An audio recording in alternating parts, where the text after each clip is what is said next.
I think this goes down as one of the craziest ban lists I've ever seen in the game's history. Smash the living crap out of that subscribe button so you guys don't miss out on more awesome content. It just so happens the minute I go to take a shower, I get out and I see nothing but ban list drop, ban list drop, ban list dropped. You know, we talked about this list coming yesterday, and I am so excited. So, bans here. This is actually kind of interesting. The OCG actually banned Griffin Rider. Now, I don't know if you guys know, but they had some of the craziest restrictions on the Brave package. They had it limited to one Water Enchantress, one Rite of Armesier. I don't really think the package was doing all that much, but they straight took it down. So, that's some very interesting stuff. And they finally hit Union Carrier. Now, they actually just took care of Hulky Fibrax recently in the OCG. And, of course, Union Carrier kind of stepped up to replace things. So, seeing Union Carrier finally bite the bullet, Union Carrier was the culprit of so many disgusting combos in the OCG. So, I'm actually very happy to see that. Honestly, Griffin was whatever with the heavy restrictions they already had placed on things, but the follow-up here for Union Carrier, yeah, the card needed to go. Like I said, when you're replacing literally Hulky Fibrax with this and causing way more problems in your game than you really needed to because of this card's existence, so that's two formats that Union Carrier is now wiped out of. Meanwhile, the TCG is like, we still have Hulky Fibrax? Yeah, this is also, for the record, this list is what I wanted to see happen. So newly restricted. This is actually freaking hilarious. So they actually put Swap Frog to 1. I didn't actually foresee them coming and doing this. You know, we've joked in the TCG about them limiting Swap Frog and kind of cutting off some of the combo potential that Sprite could do, but the OCG actually did it.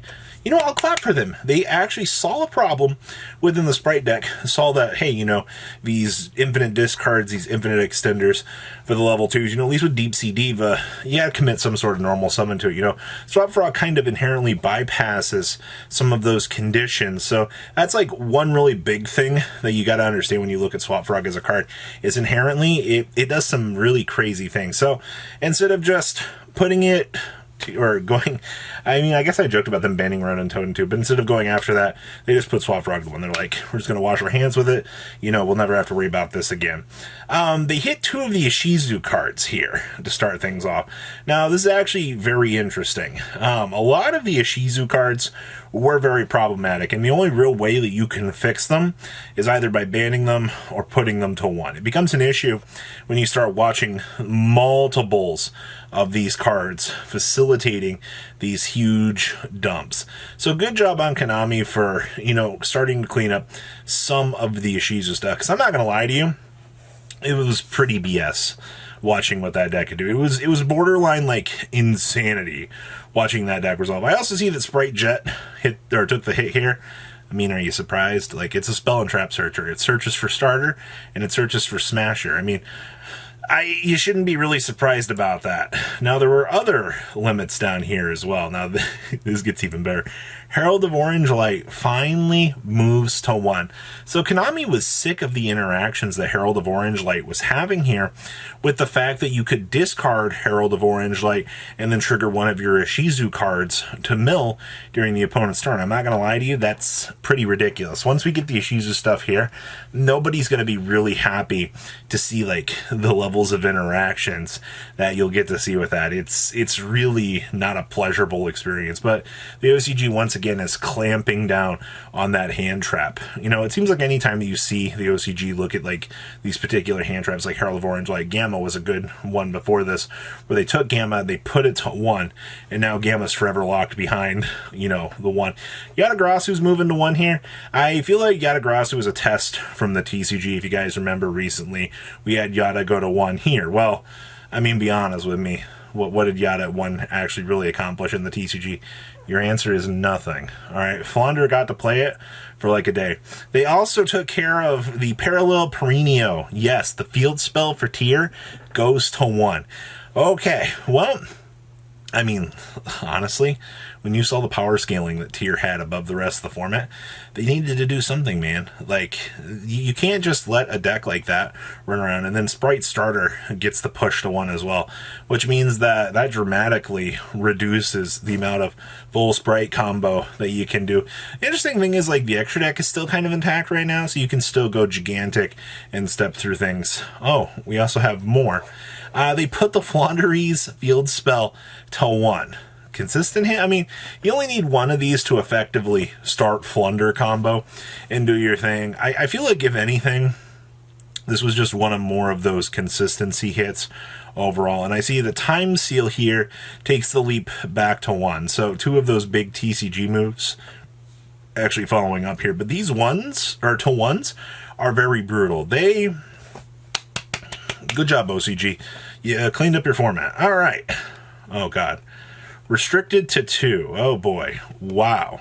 So ABC Dragon Buster goes to 2, finally. The OCG loves abusing Dragon Buster. I don't actually understand what their fascination with Dragon Buster is in terms of combo, but all right. Sure, you got it back to 2. Double Iris leaps back to 2 here as well.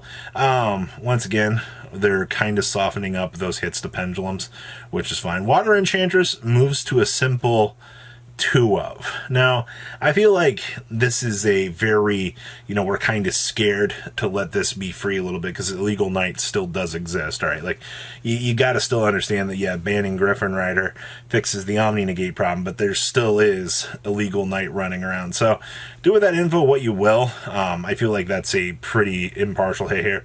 And then we hit one of the pieces here for the interesting little hits to Tier. So that's a Field Spell Blast, and that's one of their main extenders blasted out of the solar system here as well. Now, limited to 2s down here. Wow.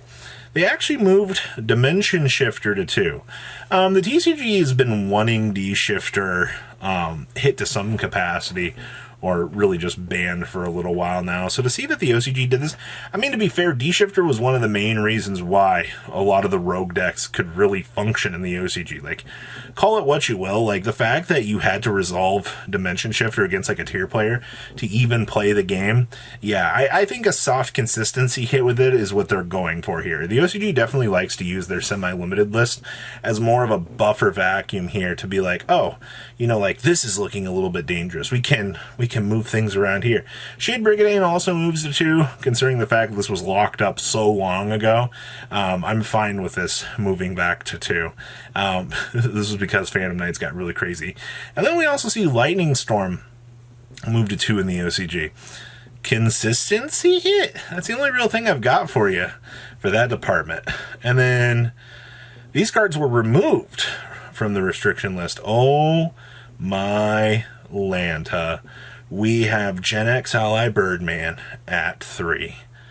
Well, that's not a cue for the TCG to go crazy and buy them. Jackalope moves to 3. Wow. Spiral Resort to 3.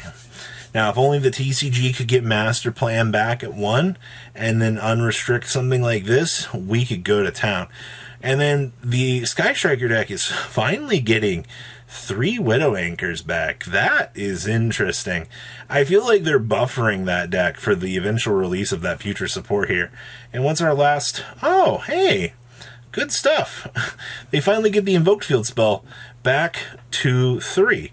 Honestly, for this whole list, I think these hits are absolutely amazing. Like, the cleanup in the 1-of section here is outstanding. Like, they took a look at all of the problems. Some people might feel that this is a little bit too crazy in terms of hits, but like, this is what the TCG wants to see. We want to see a list on this scale. We want to see change like this. I understand that the Ishizu stuff is coming and that it's going to create curse the words I say here, but a tier 0 deck almost here.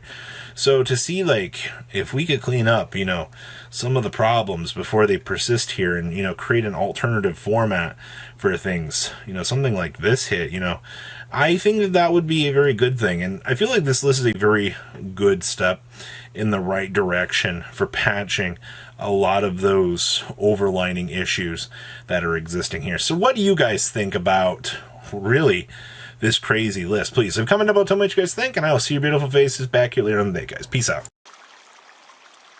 Patrons, thank you.